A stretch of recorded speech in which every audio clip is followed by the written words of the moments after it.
Hello, everyone. Welcome to Mission Undercover. I'm delighted to be joined by author and AI expert John Wisdom. So, we're going to discuss the effects of the AI revolution and how societies can respond to the challenges that it creates.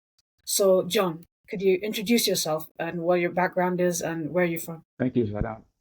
Uh, from the United States, I studied here and earned an MBA and worked in the corporate world for 30 years, implementing transformative technologies, beginning way back when it started out with PCs and local area networks. But I, excuse me, ended my career with implementation of a global e-commerce system. So I saw a lot of change throughout my career and did a lot of reading at that time about technology and the effects of technology on society. And that led me to the writing of my first novel after I retired. And that came out this early this year. It's called Gaia, A World on the Brink in the Age of AI. Yeah, so could you talk more about your book and what ideas and themes you explore within it? Gaia is really a cautionary tale. And if you know the story of Prometheus, Prometheus stole fire from the gods and was punished eternally for that. And the Frankenstein story is a Promethean story where humans do something that are reserved for the gods, and then they get punished for it through this creation that they have. And Gaia is really, pardon me, a situation where humans are looking to create a benevolent controller, someone to help save them from the problems they've created, such as climate change or inequality, the problem of power in this world, and it doesn't turn out the way that they had hoped. So um, the book begins with someone who is warning the world about the coming crisis that is from, call it the poly crisis, but really it's one crisis, the crisis of humans' hubris and their fusion with their technologies. And when their creations go awry, they need someone to save them. And in the novel, in the early part of the book, several potential saviors emerge, and two of them have ideas of creating a more benevolent AI to help save humanity, and others are following more the spiritual path or a revolutionary path. So, do you think that AI is just a demonstration of the arrogance of man? And do you think that the hopes were realistic? So, many people think that AI can have a real impact and make us live lives where we don't even need to work and we can all just live off a universal basic income. How realistic are these goals and expectations? That's a That's a fantastic question, and what I see is potentially the need for a UBI type of solution to the displacement that's coming in the workforce. So, what are people going to be for when machines take over all the thinking? It's a bit like the Industrial Revolution, right? But this one is apparently coming much faster. The way I see it, it's coming much faster than the Industrial Revolution, and so the displacement is going to come faster, and it's going to blindside a lot of people. And I think people are already concerned about it. But I, I do think that a solution is needed. What I don't see happening, and I suspect you don't either, is real change happening in the political level that would be, uh, you know, that would. I don't see legislation for UBI. I don't see it happening yet. What I see is billionaires, oligarchs in control, keeping control of their wealth, and the distribution is very uneven. Yeah, this point is really powerful because all these AI systems are largely owned by the same people that currently own the internet. So it's not allowing creative destruction to happen. It's not allowing new players to emerge either. And it's going to concentrate wealth more in the hands of the same people. So, how can the new AI revolution help to improve people's access to opportunity, improve social mobility, not just give more wealth to the people who already have it? It's a very interesting question, and I've actually asked AI to help me understand what might happen. And if you look at what happened in Eastern Europe when the Soviet Union was in place, and Václav Havel basically, wrote an essay that caused Eastern Europeans to awaken, to the truth about their situation. And then the falsehoods kind of fell, and the whole Soviet Union fell with it. And I do think that it's possible that there's going to be some kind of global awakening that takes place in the near future. It could be spiritual, it could be more revolutionary. But whenever you have this level of inequality in incomes and wealth, you usually get a revolution. And then it's very unpredictable what happens when people revolt. You don't know what you're going to get. If you're going to get Mao's China or Stalin's, Russia, or you're going to get the American Revolution. You don't really know what's going to happen.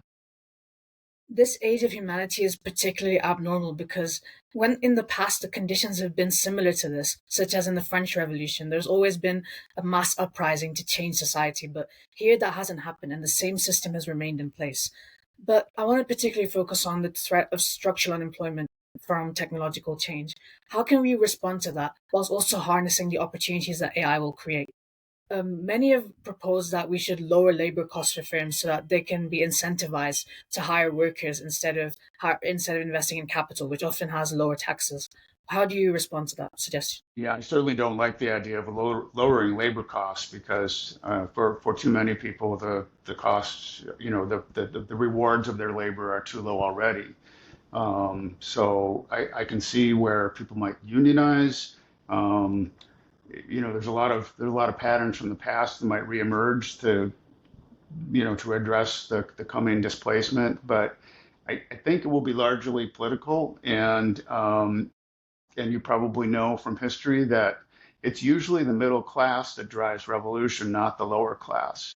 And so when you have a lot of executives who are displaced, you have people at the C level and middle management who are displaced, they're going to find something to do. And they know how to move the levers of the political system. And I suspect they will get involved. That's what I would expect to happen is as soon as the white collar displacement starts, you're going to see some powerful movements of very well-educated people to change the system. So, do you think we need a collective approach to developing AI further? Because obviously, there are some advantages that we can improve the productivity of businesses and the economy. But do you think that everyone needs to have a stake in that development and not just the people who are coming up with the ideas about it? I absolutely do, and that's something that I'm trying to help awaken people to is you've got to get involved because right now, as you mentioned, you've got maybe a dozen very, very wealthy people who are in control of all of this. And I don't know if you've read a paper called AI 2027, but what they forecast is that when this all plays out globally, you're going to have a very small number of people who will control everything. The major problem we're facing today is, the Industrial Revolution was revolutionary in terms of how it disrupted labor, but this is a revolution in which a small number of people are going to have control of machines that control the stories that we hear. It's a propaganda machine, right? And we'll probably have propaganda machines that are fighting each other, a Russian one, a Chinese one, and many American ones. And how that plays out, I don't know. But I do see a need for regulation. I see a need for people getting involved, and I think that should start right now today with just protecting children from AI because you may have heard about toys coming out that are saying inappropriate things to kids.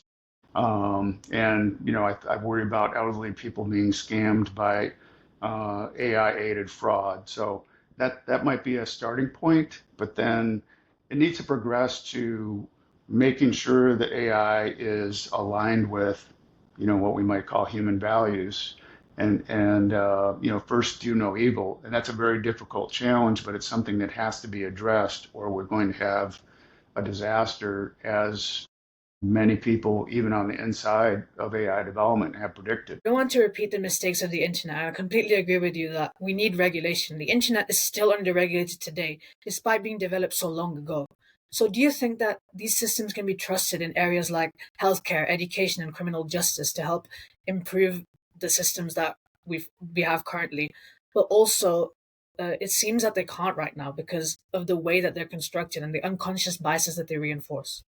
Yeah, I agree with that, and I might, might have a different point to take. I don't know if you've heard of AlphaFold. No, I Alpha haven't. AlphaFold is a more of a siloed use of AI to solve a problem of how to understand how a protein will unfold from the DNA that drives it. And I'm no expert on the subject, but in an area of scientific exploration and discovery, an AI that's dedicated to that purpose seems to work very well. Another area is radiology, where it's been applied and it's made radiologists much more efficient. And the interesting thing about that case is there was a prediction that we would, that 90% of radiologists would lose their jobs when AI got involved. But what's happened instead is that we're doing 10 times more scans. And so it's made radiologists so efficient that the cost has come down for doing x-rays and MRIs and so on and so forth. And so more of those are being done now, and that's a potential outcome from everything we're doing with AI. Is if it's siloed, it's focused, and it makes that area of business and discovery more efficient. We just get more for the same price. I think the key thing is that AI systems have to complement the workers that are already there rather than replacing them and substituting them.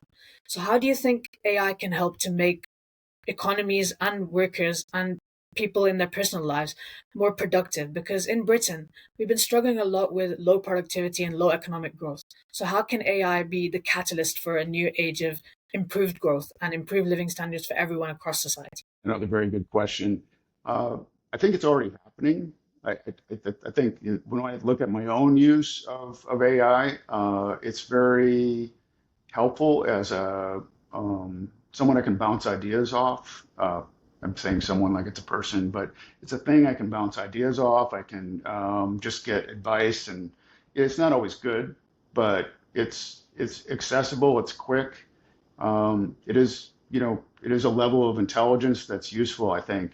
So in my own personal use, I see myself being more productive with it, and I'm hearing from a lot of people in the workplace that they're using it productively. But there's a cautionary tale where um, employees who are sort of, I don't know if the right term is lazy, but they're looking to offload all of their work onto AI. They're causing more work for their coworkers because, as you alluded to, you really can't trust an AI. It's a bit like trying to trust a human completely. It's made of human stuff. It makes mistakes. It, confabulates. It lies. So everything has to be double checked. Everything has to be questioned, and that's I think right now what is going to get in the way of its use as a productivity tool in a very general way. But again, back to the AlphaFold, um, it's been like a giant leap forward with that kind of a dedicated AI for a specific purpose. And so that might be the way to look at it is and I don't know if that would apply to something like a chat agent, for a company, but I've heard of these chat agents being tricked and fooled, and so you've got to have Yeah, because they a actually human. take control of the operations from the company. Like they have no control over it and it's autonomous completely. And they're not as trustworthy as other systems are. So, particularly in business, how do you think AI will help aspiring entrepreneurs and startups to scale up and to develop their ideas into something that can actually make a profit for them? Yeah, I think the sky is the limit, and I'm getting some feedback. Um, there have been predictions that the first teenage billionaire will be born in this age of AI because they have access to all these tools. They can do everything remotely. Um, so I think that it's difficult for us to predict where this is all going to go, but within the realms of finance, marketing, entertainment, there's just tremendous opportunities, and it's going to be disruptive. And I don't know where it's going to go. And I go back to my experience with the internet. I really thought it was going to be a way that people would become better informed. We would democratize information. We would empower people. And I think it's turned into more of a negative as it's evolved, and something that has to be managed and regulated. And we see that right now with what's happening in the U.S. with regulation of the pornography industry, where they're finally um, putting up some guardrails to keep it out of the hands of Yeah, we just had the Online cho- Safety Act here as well. right, right. So um, we're a little slow to react, and that worries me. Yeah, I think we got to be quicker. I don't know that our elected officials are really well versed or really understand what the dangers are.